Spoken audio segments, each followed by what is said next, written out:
Pinamimigay na ng ilang magsasaka sa Benguet ang tanim nilang gulay dahil hindi raw swak ang kalidad nito pagdating sa pamilihan sa Maynila. Sinisisi ng ilan, kulang na ang pandirig dulot ng matinding epekto ng El Nino kaya hindi malayong humantong na maghanap sila ng alternatibong pagkakakitaan.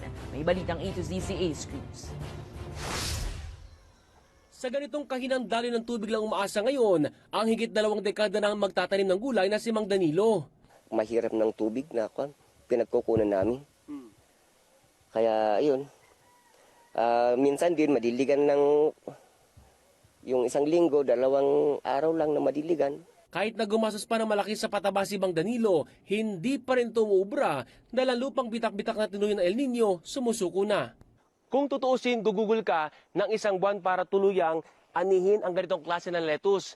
Pero dahil nga sa kakulangan sa tubig, bunsod ng El Nino, ang ilan kahit kulang pa sa araw, kinukuha ng mga ito. Habang pide pa, sige, para hindi siya ma-uber, lumaki.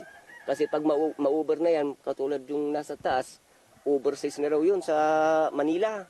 Mula sa kadalasang 25 pesos na halaga ng lettuce ni Mang Danilo sa mga trader noon, ngayon 10 piso na lang daw ang kuha sa kanila dahil sa kompromisong kalidad ng mga gulay. Kaya naman, pinamimigay na ito kasi sabi kanina sa akin, ibibigay daw.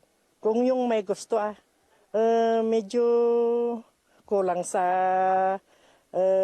siguro tubig, ganun, or mura ang nila. kung lalala pang araw ang epekto ng El Nino, ang ilang magsasaka, Pwedeng maghanap pa ng pag-carpentero, ganun. Habang wala pang ulan, pero pag nagkaulan na, ay di balik ulit.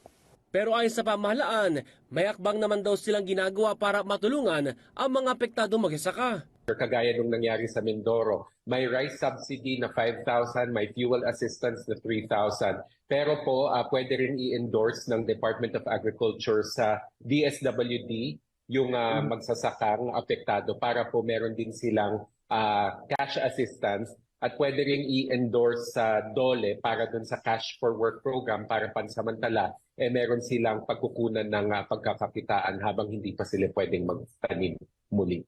Halos 1 bilyong piso na ang halaga ng pinsala sa agrikultura sa bansa at ang apektado namang probinsya, humigit 50 na. Posibleng umabot pa po sa 80 o 80 probinsya ang pwedeng maapektuhan ng El Nino. Pero in varying degrees kasi alam naman natin na iba-iba yung level ng El Nino. Merong dry conditions, dry spell at saka drought. Sa ngayon, puspusan pa rin ang Agriculture Department para matulungan ang mas marami pang magsasaka gaya na lamang ng pag-install ng solar power irrigation. Maglalagay din sila ng mga cold storage facilities sa iba't ibang probinsya na magagamit ng mga magsasaka sakaling magkaroon ng oversupply sa kanilang mga ani. Para sa Balitang A to Z, Ace Cruz.